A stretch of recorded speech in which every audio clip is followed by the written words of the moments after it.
Hola, yo soy Nicole Ortega Reyes, del primero A.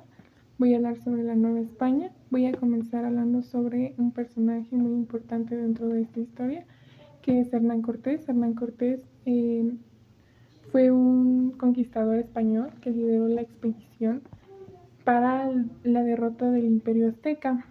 Esta se inició como un proceso de colonización entre los territorios mesoamericanos. Sus acciones principales fueron varias.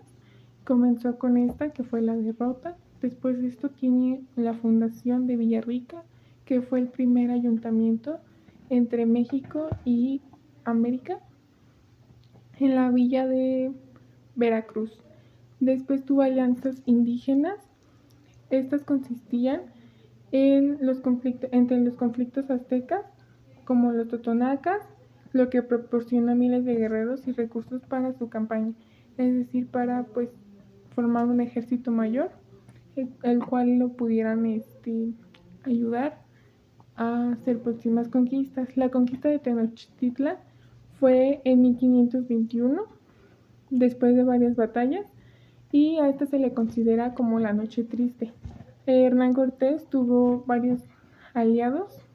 Eh, Sus aliados fueron aztecas, y de aquí se considera México Tenochtitlan.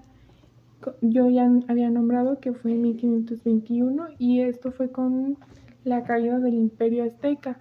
Después, con esto, fue gobernante de Nueva España. Tras la conquista, fue el primer gobernante de la Nueva España, que se denominó un virreinato ahí mismo. La Nueva España inició en 1535 como una organización política y económica. A esto se le conocía como el virreinato de la Nueva España, en donde Hernán Cortés fue quien reinaba. Fue una entidad política territorial que se estableció por el Imperio Español en los siglos XVI y XIX. El virreinato se fundó como una capital en la Ciudad de México, luego de las tropas españolas. Después de que las tropas españolas derrotaran el Imperio Azteca, estos se sometieron a las culturas mesoamericanas, y Nueva España finalmente en el siglo XXI-XIX se construyó como la base de la colonia. La batalla de Hernán Cortés se basó en técnicas de armas superiores como la diplomacia contra pueblos indígenas y la explotación de divisiones internas del Imperio Azteca. Su muerte y su legado: murió en 1547 tras ser acusado de exceso de autoridad por oficiales. Hernán Cortés fue derrotado por los ejércitos mexicas el 30 de junio de 1520. A esto se le llamó la Noche Triste, y fue bajo el liderazgo de Tlatoani, Cuitláhuac, que fueron los mexicas. Las consecuencias de la Noche Triste fueron la pérdida de personas, la pérdida de armamento, incluyendo los militares, la artillería y los caballos, y la resistencia mexica se vio como una consecuencia, ya que no se les consideraba muy formidables o muy capaces de tener esa resistencia, y actualmente eso se conoce como la Noche Victoriosa. Posterior a esto, el virreinato estuvo gobernado por un virrey, Antonio de Mendoza y Pacheco. Este fue el primer virrey de la Nueva España, y estaba organizado en jurisdicciones que le permitían a la corona cierto control de la población local. Aquí el rey se encargaba de su principal representación, era el mandatario. Esto era como la autoridad monarca y el poder de dictar ley, administrar la justicia y gestionar la economía. Su principal objetivo era establecer un gobierno centralizado que garantizara el dominio de la corona, es decir, que tuviera el poder de la extracción de recursos, especialmente en metales preciosos y la explotación de la población local y la africana. La organización política se basaba por el rey, que estaba en la cima del poder, que era poder absoluto, el virrey como máxima autoridad en el virreinato, los, los gobernadores de provincias, los alcaldes mayores y los ayuntamientos o cabildos municipales. Esto actualmente se podría ver como el rey se concentra en España, el virrey podría ser un presidente, los gobernantes de provincias son los gobernantes de los estados y los alcaldes mayores podrían ser los presidentes municipales y los ayuntamientos o cabildos municipales actualmente se consideran como regidores. La organización social se dividía en tres partes: los españoles peninsulares, que eran los que nacían en España, y estos gozaban de mayores privilegios. Estos ocupaban los puestos más altos en la política, en la iglesia y en el ejército, y a estos les permitían controlar el comercio de la economía.